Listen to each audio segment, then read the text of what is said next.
പാലക്കാട്, തൃശൂർ ജില്ലകളിൽ ഉഷ്ണതരംഗ മുന്നറിയിപ്പിന് പിന്നാലെ orange alert നിലനിൽക്കുകയാണ്. സംസ്ഥാനത്തെ ഉഷ്ണതരംഗ സാഹചര്യം ചർച്ച ചെയ്യാൻ മുഖ്യമന്ത്രി വിളിച്ച ഉന്നതതല യോഗം ഇന്ന് നടക്കും. അജ്മൽ ദിറാറുണ്ട് തിരുവനന്തപുരത്ത് നിന്ന്. അജ്മൽ, ഇതിപ്പോ ഓരോ ദിവസവും ചൂട് കൂടിക്കൊണ്ടിരിക്കുന്ന അവസ്ഥയാണ്. ഈ ഉഷ്ണതരംഗ സാധ്യത, കൊടും ചൂട് എന്നത്തേക്ക് വരെ നീണ്ടു നിൽക്കും എന്നതിനെക്കുറിച്ച് നമുക്ക് വിവരങ്ങളുണ്ടോ? ഒപ്പം തന്നെ ഈ ഉന്നതതല യോഗവുമായി ബന്ധപ്പെട്ട വിവരങ്ങൾ എന്തൊക്കെയാണ്? മോർണിംഗ് അമൽ, ശ്രീനിധി. സംസ്ഥാനത്ത് ഈ പറയുന്നത് പോലെ കനത്ത ചൂട് ഇപ്പോഴും തുടരുകയാണ്. ഇന്നലെ പാലക്കാട്, തൃശൂർ ജില്ലകളിൽ ഓറഞ്ച് അലർട്ട് പ്രഖ്യാപിച്ചിട്ടുണ്ട്. കാരണം ഉഷ്ണതരംഗ സാധ്യതാ മുന്നറിയിപ്പ് ഈ രണ്ട് ജില്ലകളിലും കേന്ദ്ര കാലാവസ്ഥാ വകുപ്പ് പ്രഖ്യാപിച്ചിട്ടുണ്ട്.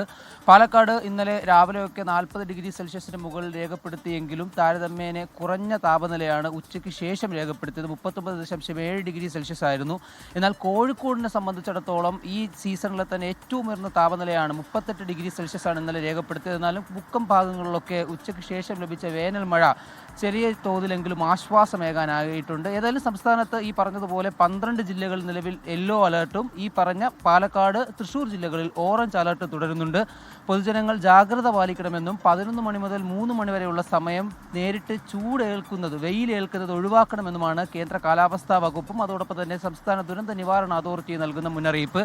27-ാം തീയതി വരെ സംസ്ഥാനത്ത് ഈ ചൂട്, ഉയർന്ന താപനില തുടരാൻ തന്നെയാണ് സാധ്യത. എന്നാലും ഇതിനിടയിൽ ഒറ്റപ്പെട്ട മഴ ലഭിക്കാമെങ്കിലും തിങ്കളാഴ്ച മുതൽ സംസ്ഥാനത്തിന്റെ വിവിധ ഭാഗങ്ങളിൽ ചിലയിടങ്ങളിൽ ഇടമിന്നലോടുകൂടിയ മഴ അടക്കം ലഭിക്കാൻ സാധ്യതയുണ്ട്. ഈ ചൂടിന് താപനിലയ്ക്ക് അല്പം ആശ്വാസമാകാൻ സാധ്യതയുണ്ട് എന്നും കേന്ദ്ര കാലാവസ്ഥാ വകുപ്പ് മുന്നറിയിപ്പ് നൽകുന്നുണ്ട്.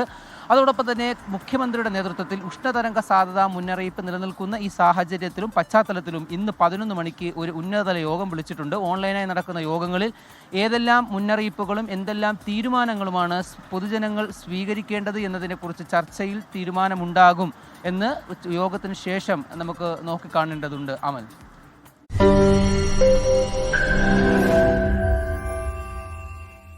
ലോകത്തെവിടെയായാലും ഏത് സമയത്തും 24 വാർത്തകളും ഓഗ്മെന്റഡ് റിയാലിറ്റി പാക്കേജുകളും എക്സ്പ്ലെയിനറുകളും വിശദമായി കാണാൻ ഞങ്ങളുടെ യൂട്യൂബ് ചാനൽ നിങ്ങൾക്ക് സബ്സ്ക്രൈബ് ചെയ്യാം.